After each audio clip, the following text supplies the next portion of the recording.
السلام علیکم. زما نوم ډاکټر ناصر دی. زه دلته چارسده کې د څرمنې مریضان ګورم. چارسده کې هم ګورو، شبقدر کې هم ګورو، پېښور کې هم ګورو.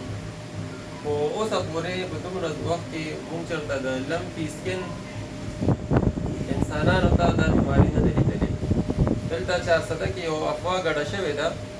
د هغې د وجې زه دا ویډیو پیغام ورکوم ځکه ما ته ډېرو زیاتو کسانو وویلې بېګا راسې چې په هغې کې زمونږ سینیر ډاکټران هم شامل دي.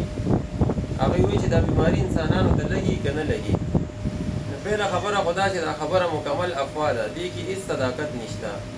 لمپي سکن چې دی دا انسان ته د سره لګېدی نه شي. پهله خبره خو دا ده، د ځناور نه انسان ته نه لګي. دویمه خبره دا چې لمپي سکن بیماري چې ده دا د جراثیم نه لګي، دا الرجي نه ده.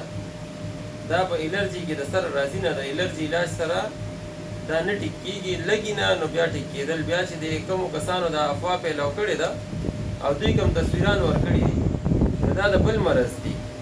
دا یو قسم فنګل انفیکشن وي، په هغې کې دا شانتې بیماري کېږي. هغې ته ډرمیټوفایټس موږ وایو، هغې نه کېږي. د هغې بیا خپل علاج دی. دا الرجي نه ده. دا چې کوم تصویر ورکړی دی چا ته دا مرض وي، نو که دوی د الرجي علاج وکړو دا مسله به دوی ته نور هم زیاتېږي. نو په دې افواګانو باندې دا شیر کوئ ما، یو کس یو ته لیږي، بل بل ته لیږي، دې کې څه صداقت نشته دی. او الله دې ټولو له خیر ورکړي. د دې غوښه خوړل یا پیس کل دا چې کوم ځناورانو ته دا بیماري لګېدلي، هغې سره هم دا بیماري نه لګي. که تاسو دغه څیزونه استعمال هم کوئ، د هغې باوجود هم دا نه لګي. دا د سره داسې بیماري نه ده چې انسان ته ولګي. دا ملګری هم راغلی ډېر پریشان و. ما د دوی د وجې دا ویډیو ریکارډینګ وکړو.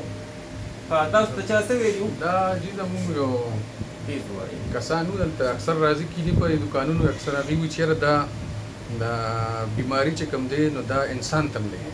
نه نه، دا انسان ته نه ځکه لګي. ما تاسو سره مشوره وکړم چېرې دا که نه لګي نو تاسو یو ویډیو شان جوړه کړئ چې یاره مونږ ته پته وکړي بل وي غوښه خوړلې نه دي پکار، پیس کل نه دي پکار.